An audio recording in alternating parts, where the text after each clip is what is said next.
কানে ভালো করে শুনতে পান না, তবুও প্রতিদিন ফুটপাথে পসরা সাজিয়ে বসেন দুটো পয়সার জন্য।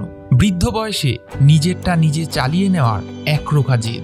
৬৫ বছরের মোহাম্মদ সুলেমান লালবাজারের মুখে ফুটপাথের ধারে পেইন্ট ব্রাশ, শু ব্রাশ নিয়ে তার ছোট্ট দোকান। গত ১৫ বছর ধরে এখানেই বসে করছেন ব্যবসা।